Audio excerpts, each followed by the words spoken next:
Hey, I was talking with a buddy who's trying to decide whether to splurge on a portable power station before his next overlanding trip, and I could tell he was stuck between I need enough juice for all my gear and I don't want to lug a dead weight around.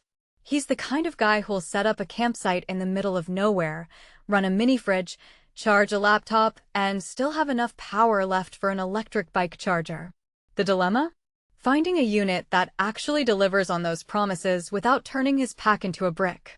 Link is in the description if you want to check the product details on Amazon.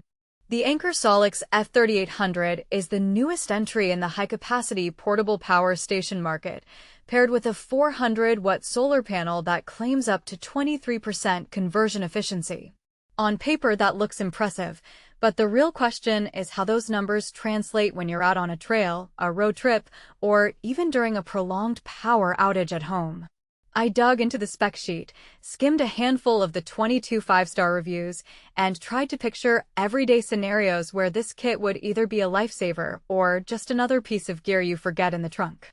First off, capacity matters. At 3.84 kilowatt-hours, the SOLIX F3800 can store roughly the same amount of energy as a small home battery.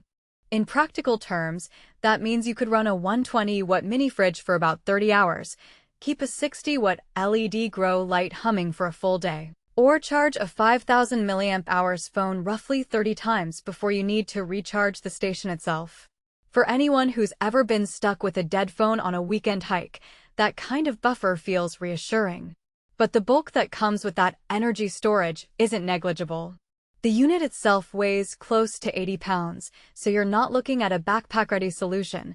It's more of a trailer-mounted or vehicle-based power source.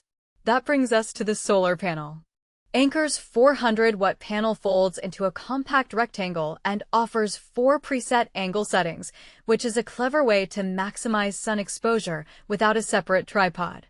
In sunny conditions, the panel can push roughly 300 watts into the battery, meaning you could refill the SOLIX from empty to about 50% in a little over 5 hours of strong midday sun. If you're camping in an area with intermittent clouds, the 23% conversion efficiency becomes noticeable. You'll see a steadier trickle of charge compared to cheaper panels that sit around 1,518%. However, the panel isn't fully waterproof. It's IP67 rated, so it can survive a rain shower, but you'll want to angle it away from standing water to avoid any potential short-circuit risk. Now, who actually benefits from this setup? If you're a full-time van life dweller, a remote site contractor, or a serious off-grid enthusiast who runs power-hungry appliances like a portable welder, a 3 kilowatts inverter, or a small workshop, the dual-voltage output of the SOLIX makes life easier. It can deliver both 120 VAC and 12 VDC, so you can plug a standard coffee maker and also power a 12-volt fridge without needing a separate converter. For a family that wants to keep lights, a TV, and a few phones alive during a weekend blackout, the station offers more than enough juice to keep everyone comfortable. On the other side of the fence, if you're just looking for a way to charge phones and a laptop on a weekend hike, this is overkill. The weight, the price, and the sheer size become drawbacks you'll feel in the bag. A smaller 500-watt-hour unit would accomplish the same task with a fraction of the load, and you could pair it with a foldable 100-watt panel that slides into a backpack pocket. So the sweet spot for the SOLIX F3800 is definitely the needs a lot of power for a while crowd, not the just a phone charger crowd. A practical strength I noticed is the built-in management system. Anker's app, which you can download on iOS or Android, shows real-time battery level, input power, and remaining runtime based on current load. When you're using multiple devices, that feedback lets you know whether you're about to dip below a safe threshold.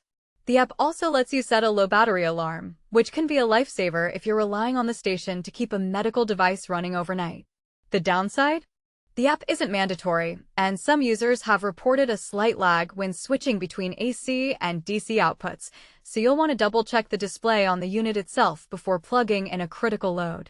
Another hidden trade-off is the charging speed from wall power. The SOLIX can accept up to 500 watts from AC, which means you can fill it from empty to full in about 8 hours if you have a dedicated 240-volt outlet. That's fine for a home base, But if you're stuck at a campsite with only a standard 120-volt RV hookup, you'll be limited to roughly 150 watts, stretching the recharge time to over 24 hours.